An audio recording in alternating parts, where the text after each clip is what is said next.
کاش کہ یہ میری عاجزانہ گزارش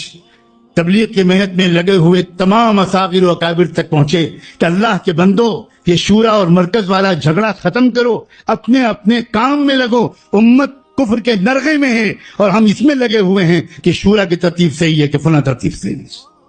کیا ہو گیا ہے ہم کو؟ برادریوں کے چودھری لوگ، علاقوں کے ذمہ دار لوگ، خاندانوں کے بڑے لوگ، سرمایہ دار لوگ، تاجروں، سب سے میں گزارش کر رہا ہوں، علماء سے، ہر مسلک کے لوگوں سے گزارش کر رہا ہوں،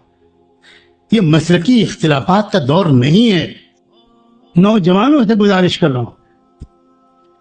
آپ باقاعدہ کسی اچھے عالم سے کوئی رہبری لیجئے اور آپ اپنی چھٹیوں پہ اس کام میں لگائیے۔ ینگ لڑکے، نوجوان، کسی ایک دو بڑے بزرگ کو ساتھ لے کر کہ آپ ہمارے ساتھ چلیے اور ہم دروازے دروازے جا تک صرف یہ گشت کرنے کے لیے آئیں گے، دروازے پہ کونی کھٹکھٹائیں گے اور کہیں گے کہ ہم آپ سے صرف اتنا کہنے آئے ہیں کہ اپنی پرائیویٹ اور گھریلو زندگی میں بھی اللہ کے پیارے رسول کی باتوں پر عمل کیجیے گا، بس اتنا کہنے کے لیے آئے ہیں۔ جزاکم اللہ، آپ نے شکریہ کہ آپ نے اتنا کہنے کا موقع دے دیا اور آگے بڑھ جائیں۔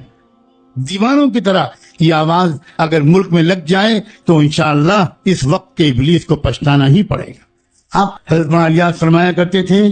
کہ یہ محنت ان لوگوں کے لیے نہیں ہے جن تک دین اور دین کا علم کتابوں کے ذریعے، رسالوں کے ذریعے، علماء کی صحبت کے ذریعے پہنچ سکتا ہے۔ میری یہ محنت ان کے لیے نہیں ہے، میری یہ محنت میری امت کے ان طبقات کے لیے ہے جن طبقات تک کوئی اور راستہ نہیں ہے۔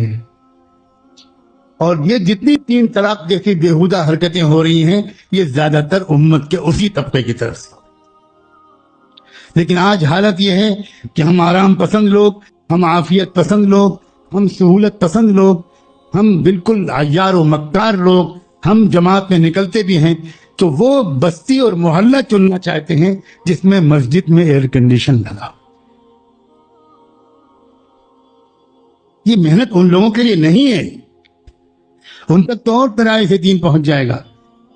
ہزاروں سلام ہوں حضرت مولانا الیاس اور ان جیسے تمام علماء ربانیین پر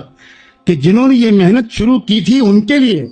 تو دیہاتوں میں جھگی جھوپڑیوں میں رہتے ہیں، مزدوری کرتے ہیں، رکشہ چلاتے ہیں، ان کے پاس یہ وقت موقع نہیں ہے کہ وہ علماء کے پاس بیٹھیں اور مدرسوں میں پڑھیں۔ جو کھیت میں مزدوری کرتے ہیں ان کے پاس دوڑ دوڑ کے جایا کرتے تھے حضرت مولانا الیاس رحمۃ اللہ علیہ، اور کسان کھیت میں ہل چلا رہا ہوتا تھا اور وہ داعی بندہ کھیت میں پہنچ کر کسان سے کہتا تھا بھائی آپ ہل چلاتے رہو، میری بات سن لو، ہل چلاتے رہو میری بات، کیوں ان کے لیے تھا۔